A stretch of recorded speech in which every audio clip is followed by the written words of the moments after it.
জন্মদিনের দিন মাঝরাতে সারপ্রাইজ পেতে কে না ভালোবাসে বলো তো বন্ধুরা। প্রত্যেকেই কিন্তু মুখে কিছু না বললেও ছোটখাটো একটু এক্সপেকটেশনস রাখে নিজের জন্মদিনের মাঝরাতে। তাই কিন্তু আমি চলে এসেছি আজ তোমাদের সাথে শেয়ার করতে আমার জন্মদিনের মাঝরাতের ছোট্টখাট্ট একটা সেলিব্রেশনের মুহূর্ত।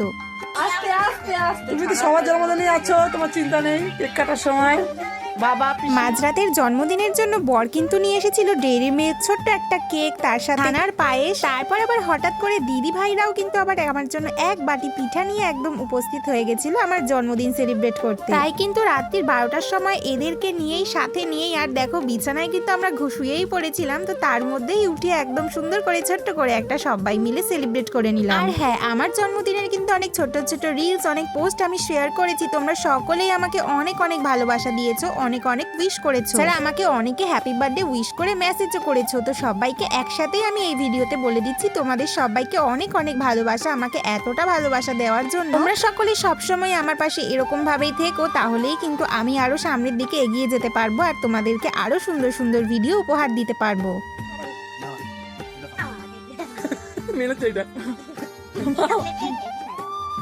তো কি ভালো লাগে বলবি, আমাকে আনবো।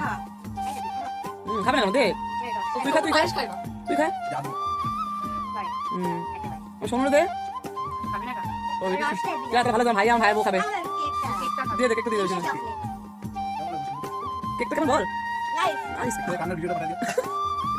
এই সমস্ত ছোট্ট ছোট্ট খুশিগুলোই, ছোট্ট ছোট্ট আনন্দগুলোই কিন্তু সারা জীবন স্মৃতি হয়ে থেকে যায়, কি বলো বন্ধুরা। সেদিনের মাঝরাতে সেলিব্রেশন ছিল অতটুকুই। তারপরে তো দিদি ভাইরা বাড়ি চলে গেল আর আমি পড়লাম ঘুমিয়ে। ঘুম থেকে সকালবেলায় উঠে আবার আমার জন্মদিনের দিনটার সারাদিনটা তোমাদের সাথে ছোট্ট করে শেয়ার করে নিচ্ছি আজকের ভিডিওতে। আমার জন্মদিনের রিলস পোস্টগুলোতে তোমরা অলরেডি দেখেই নিয়েছো। জন্মদিনের দিন কিন্তু আমার ছিল সকালে রান্না বান্না, দুপুরে রান্না বান্না থেকে একেবারে ছুটি। রান্না বান্নার সমস্ত দায়িত্ব কিন্তু নিয়ে নিয়েছিল আমার বর। হ্যাঁ, সকাল থেকে দুপুর পর্যন্ত সমস্ত রান্না বান্না কিন্তু ও নিজেই করছিল আর বাজারঘাটটা অবশ্যই ও নিজেই করে থাকে সবসময়। রান্না বান্না থেকে একদমই ছুটি, আর রান্না বান্নার দায়িত্ব নিয়ে নিয়েছে কিন্তু এই দেখো কোমরে হাত দিয়ে রান্না হচ্ছে আজকে। সব রান্না বান্নায় কিন্তু একদম কর্তা মশাইয়ের হাতে।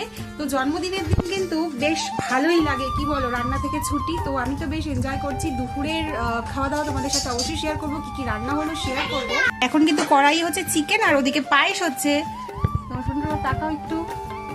ওইদিকে তো বরপাশে রান্না করছে, তাই আমি কিন্তু চলে এসেছি একটু বাইরে। আর বাইরে আজ ছিল ভীষণ রোদ, তার মধ্যে দেখো আমার এই ফুলগুলো কত সুন্দর লাগছে রোদের আলোতে। কি করবো বলো, কাজ বাজ তো নেই, তাই এই ফুলগুলোর সাথেই আজকে ভাবলাম চলো কিছুটা সময় কাটাই। এদের সাথে কয়েকটা ফটো তুললাম আর দেখো সুন্দর করে একটা ভিডিও করলাম। সকলের নিজের গাছের ফুল কিন্তু অনেক প্রিয় হয়, আর আমার কাছেও কিন্তু এই ফুলগুলো অনেক যত্নের। চলো চলো দেখি এবার কি রান্না হচ্ছে। দেখো বরমশাইয়ের কিন্তু সমস্ত রকম ভাজাভুজি কমপ্লিট, এবার সে মাছ ভাজা করতে বসিয়ে দিয়েছে। ভেবেছিলাম তোমাদের সাথে সব রান্না বান্নার ডিটেলসে শেয়ার করবো। ওই যে বরমশাই একা একা নিজে হাতে সমস্ত কিছু করছে, তাই তাকে আর ডিস্টার্ব করলাম না ক্যামেরা নিয়ে। এই দেখো মাছ বোদাই হয়ে গেছে, এবার কিন্তু কড়াইয়ে চিকেনের ঝোলও বসিয়ে দিয়েছে। আর এদিকে কিন্তু পায়েসটাও সে নিজে হাতেই তৈরি করেছিল। আর দেখো এদিকে কিন্তু সমস্ত রান্না বান্না তার একদম কমপ্লিট হয়ে গেছে। তারপর দেখো কোমরে হাত দিয়ে সে রান্না করছে আর আমাকে কিন্তু বলেছে স্নানে চলে যেতে। তো তারপর তো আমি কিন্তু স্নান করে এসে আজকে জন্মদিন উপলক্ষে পরেছিলাম একটা নতুন জামা। জন্মদিনে নতুন জামা না পরলে হয় বলো তো তোমরা। কিন্তু সেই কিন্তু আমার খাবার দাবার সাজিয়ে গুছিয়ে দিচ্ছিল, আমার তখন সেখানে যাওয়া বারণ ছিল। আমার জন্মদিনের স্পেশাল লাঞ্চ কিন্তু এখানে একেবারে রেডি হয়ে গেছে, বরের হাতের সাজানো গুছানো দুপুরের আয়োজন। আজকের ভিডিওটা এতটুকুই, কেমন লাগলো জানাতে ভুলো না। ভালো লাগলে লাইক, ফলো, সাবস্ক্রাইব করে অবশ্যই পাশে থেকো। বার্থডের পরবর্তী ব্লগ নিয়ে আসছি নেক্সট ভিডিওতে। সবাইকে টাটা।